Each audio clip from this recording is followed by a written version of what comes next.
China during the Warring States was a violent time. Many small states were fighting for power, and Mozi and Han Feizi wanted peace and order, but they had different ways to achieve that goal. Mozi's idea. Mozi thought that the solution was impartial care. People loved their family and their own state, and they didn't care about others. A key passage from Mozi said it all. If people regarded other people's states in the same way that they regard their own, who then would incite their own state to attack that of another? If people regarded other people's families in the same way that they regard their own, who then would incite their own family to attack that of another?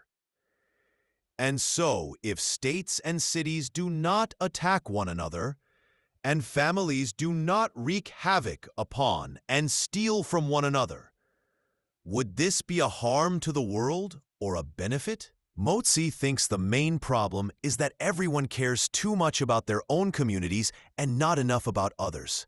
So, rulers feel fine attacking other states if it helps their own communities. According to Mozi's answer, we should care about everyone's life, not just our own side. He believes that a good government should treat all people's lives as important, promoting truly worthy people, not just rich or from famous families. And we shouldn't spend money on huge or fancy projects. Mozi's plan sounds on paper kinda work. A country where everyone treats others equally, fairly, and gently. But there is a problem. Mozi mostly tries to convince rulers to be good. He does not give a strong system to force them to act this way. In a harsh time of war, most rulers were not ready to give up power or stop fighting just because it was right. Han Feizi's idea. Han Feizi was born later. He is a student of Shunzi. During this time, the war was even more serious. He didn't think that love or kindness would solve this war. He believed that people are selfish, people's nature is bad, a thing that he learned from Shunzi. They will always go for the rewards, the best things, and avoid punishments. If the rules are soft, clever people will cheat. There is a key passage from Han Feizi that says, if a ruler can get rid of private crookedness and promote the public law, his people will become secure, and his state will become well-ordered.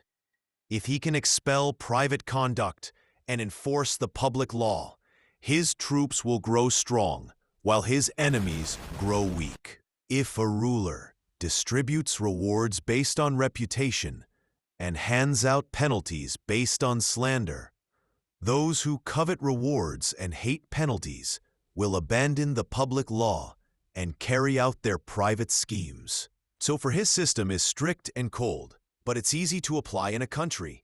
Clear laws rewards people who help the state, like farmers and soldiers, and punishes those who break the rules. He also thinks kindness is dangerous in politics, if a ruler trusts people too much and gives too many rewards. Some people will use that to steal the power. He tells the ruler, don't show your feelings. Rely on laws, punishments, and reward that are the same for everyone. And it actually works. The state of Qin used his idea. Centralize power under one ruler. Everyone follows one system. Fair reward with fair punishment. With this system, Qin became so powerful that they started to conquer the other states and unite China. Yep, it sounds harsh and scary, but that's what we're currently living right now. Mozi's ideal relies on everyone acting benevolent and showing equal concern for all others. Because Mozi offers no mechanism to restrain selfish or violent tendencies, his ideal cannot bind a hungry ruler. Without a strong system to keep things fair, his moral advice is easy for people to ignore. Han Feizi is different. He sees the problem clearly. He also has a different view on human nature.